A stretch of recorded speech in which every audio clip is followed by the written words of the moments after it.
there, what are you doing hiding in the cabinet? Well, hello. My name's Eric, and today I'm going to be showing you how to take a rooftop vent and change it from kind of that very sterile white plastic modern look to something that is kind of a little bit more styling.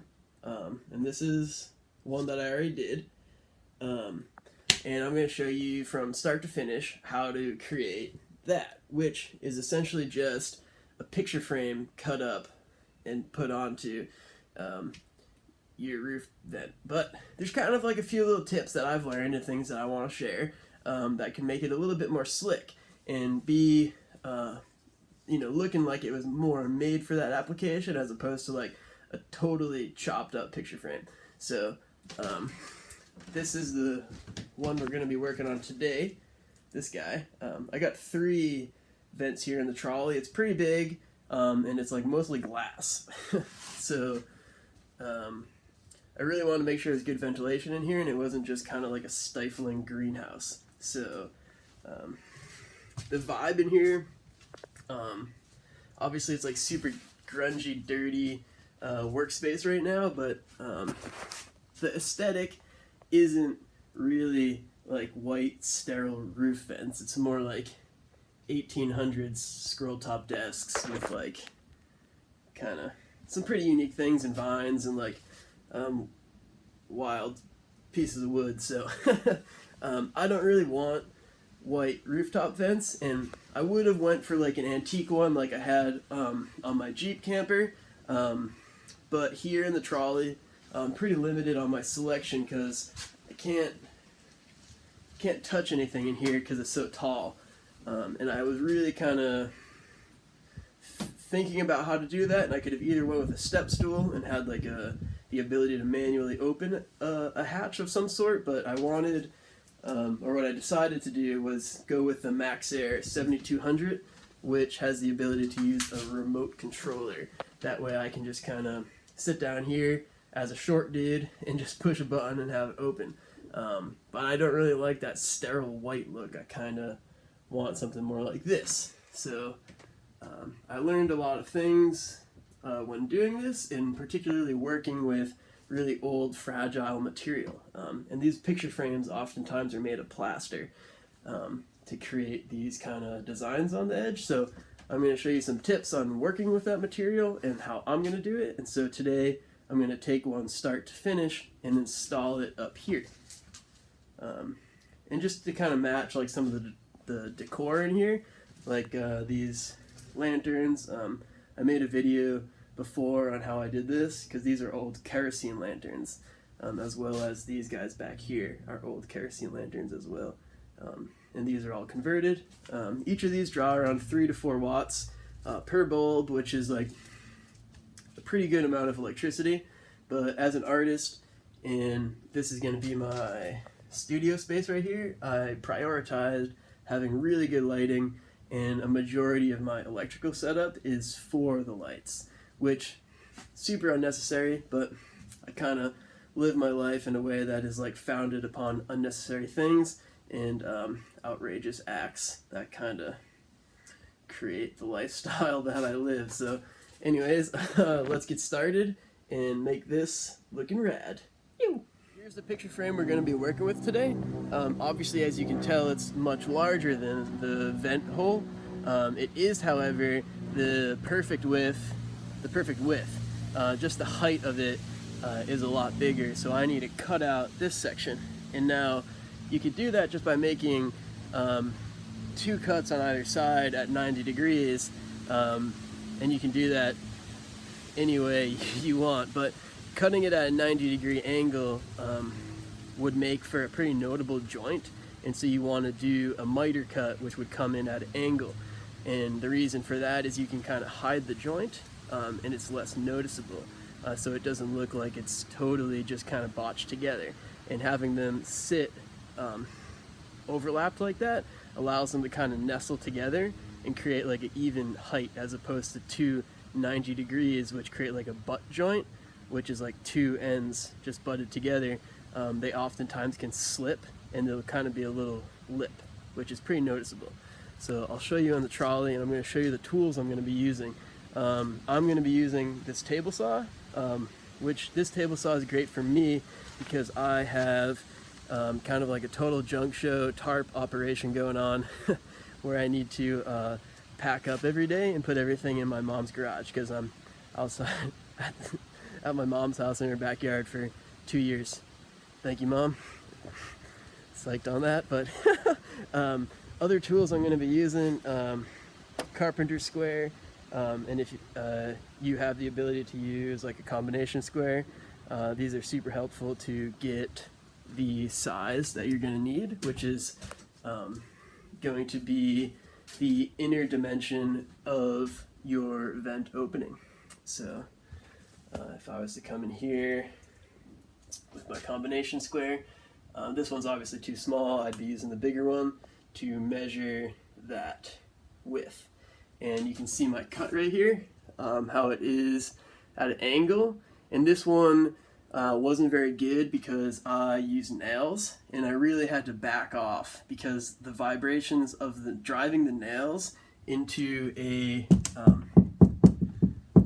not very stable roof just created too much vibration, and a lot of my plaster started to break. So I wasn't really able to make a super good joint, and you'd want to pull everything together a little bit tighter, and that's what we're going to do today on this picture frame, and what I learned from doing that one, where I was using a lot of finishing nails, which are like really small headed nails, and then I'd use a punch to get them all the way in, and that's great. However, that vibration really caused my frame to just kind of fall apart. Not too bad, but enough where I had to come in and do some repair work with some paint on a Sharpie. So another way you can do that cut that I was just talking about is with a compound miter saw. And this one in particular, I really like. However, I did have to buy into like the Makita cordless lineup tool, which I had already done. This one is great for me because it's super small and I can move it around the trolley really easily. I can bring it into the Jeep and go to a job. So it's pretty good because it's super compact, super light. It's not like a big job site chop saw, which can take up a lot of space. It's super loud. And this one right here is tiny. So obviously I can't cut like full width boards, but it's great for like 90% of the jobs I need to do, and you could totally use something like this for the picture frame. Just have to make a few more measurements. But I'm going to show you a few tools that I'm going to use. I have personally invested in some pretty nice tools since I do use these professionally to make money, which helps fund the trolley build, as well as just having nice tools for my artwork, which is kind of these creative living spaces. So the first we're going to go over is just hammers, and I know it sounds kind of ridiculous, but like hammers are super important when dealing with things like this, and these are two examples of ones that have different head weights, whereas this one right here is more like a 12 ouncer, and this one right here is kind of in the range of like 16 to 18, and that's in reference to the head weight.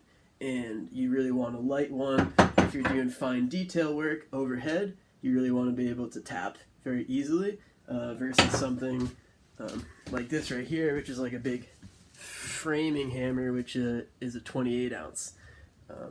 So a little different, but just keep in mind that like the head weight of a hammer can make a huge difference, especially when you're doing super fine detail work overhead. And if you're doing really small framing nails, like I really like to collect old nails.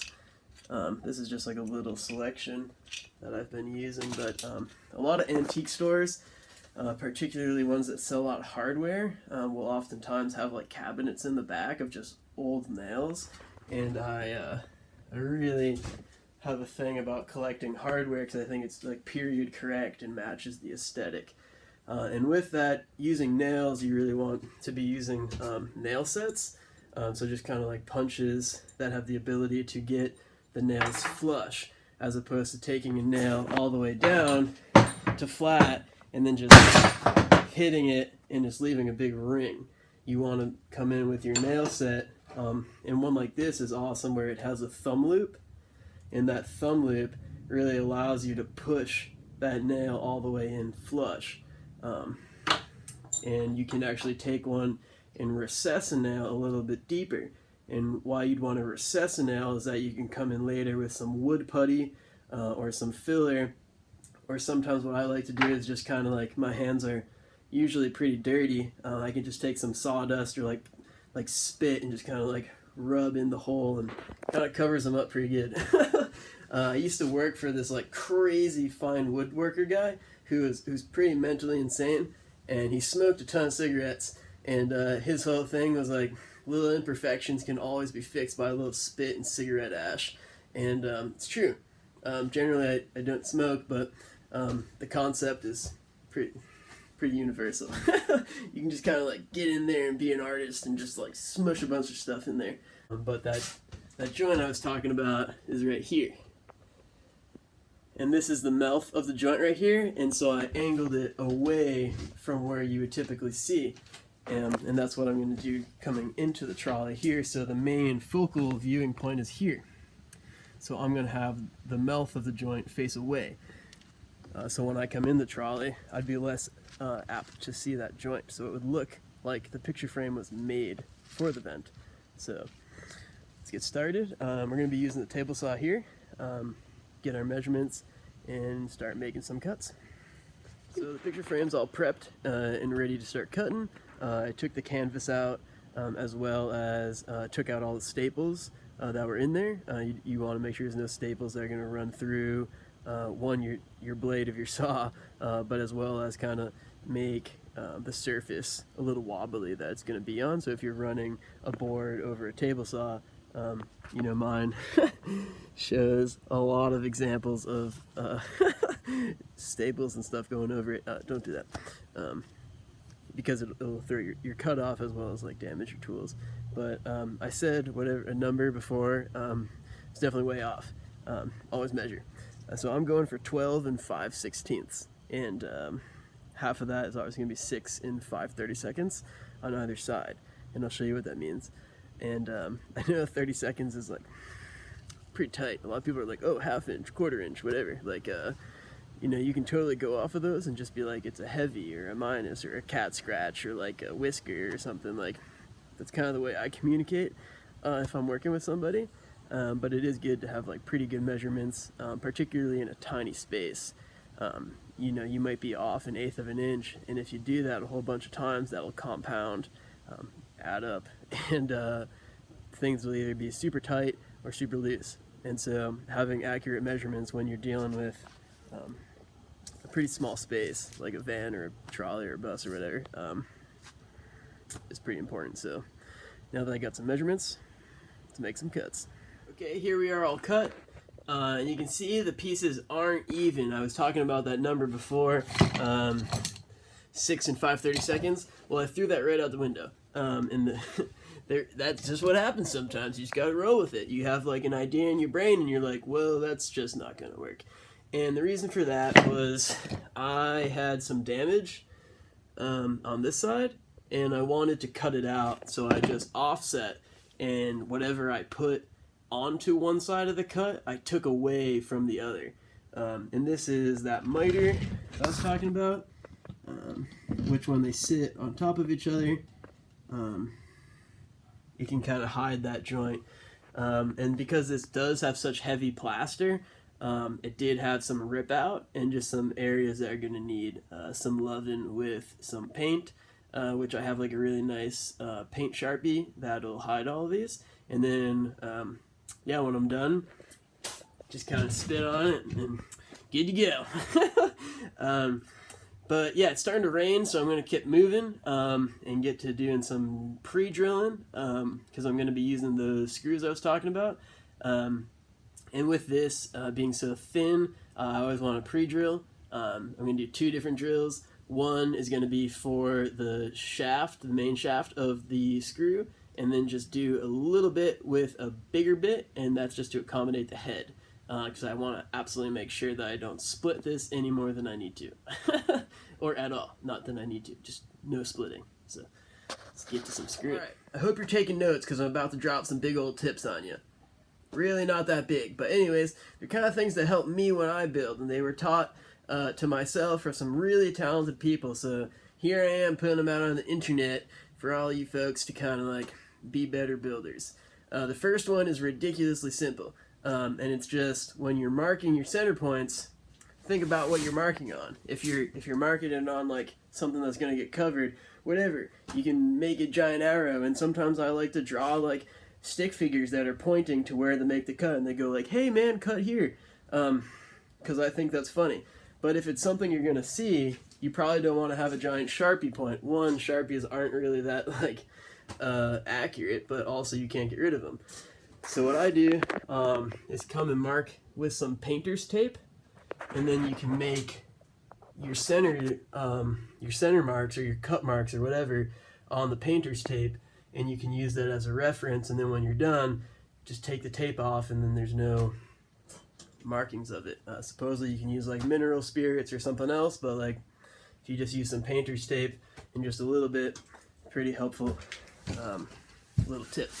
And the next also involves tape, which is going to be when you're drilling, and I like to use battery powered. I have a drill and impact driver.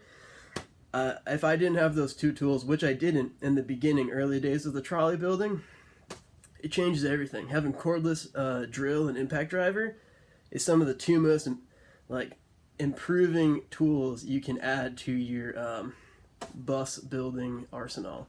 But when you're drilling out those heads, to set the depth, I'll come in and just kind of like wrap around a bunch of tape, and this allows you to just come in really quickly and just kind of like bore out a little bit for that head. But you don't want to go too deep, because then your head won't have that shelf to sit onto, so that kind of sets like a depth gauge for you.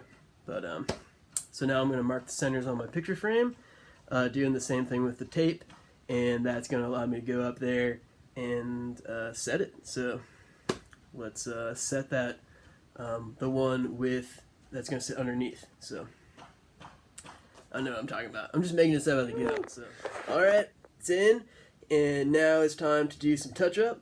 I got some markers right here that I'm going to use to kind of mimic that design up there where the plaster popped off, but it's all centered, looking sweet. And these are those screws. Alright, we are in and looking good. But now I'm going to come in here and use my markers and do some touch-up. Just where the plaster kind of popped off, I want to come in there and do some touch-ups on the face to really hide that joint, because you don't want any of that white plaster, which is really going to accent that cut. So I got 3 different colors right here to kind of like recreate that pattern. And the screws look great. Here they are. They got those tiny little heads. Where are we at? Okay, here's the camera. This guy has a tiny head to it, so it's really easy to hide. And with this, just so happens to be a similar color, so I don't even think you can see the screws. But spoiler alert, there's 6 of them. So with 2 of which being in the joint itself, which are some of the most important ones to really hold that down. And when I go to mate them up together, I'll be putting some wood glue. And wood glue is great if you have 2 wooden surfaces. However, you would want to use different glue if you had like a varnish, because wood glue doesn't really do so great if it's like bare wood on like a varnish, like some sort of polyurethane or something. But this, however, is 2 fresh cuts, so I'll be using wood glue. And I do have some ash from an outside fireplace, so I'll be using to kind of go in there and just like smudge around and make it look like it was meant to be there. So this step is kind of like the art of bullshitting your way through things, where sometimes things aren't like totally entirely perfect, but you gotta make them that way. So you do whatever it takes. This side was a little off, but you will never see this side. So I came in here and I put a screw at an angle, and it's called toenailing when you use a screw to pull something over. So here I am, gonna come in here and tighten it up. Let's get a good shot. Okay, coming in. You see it's starting to tighten up. Boom. Right there. Cool. And now all I just gotta do is wipe my glue away.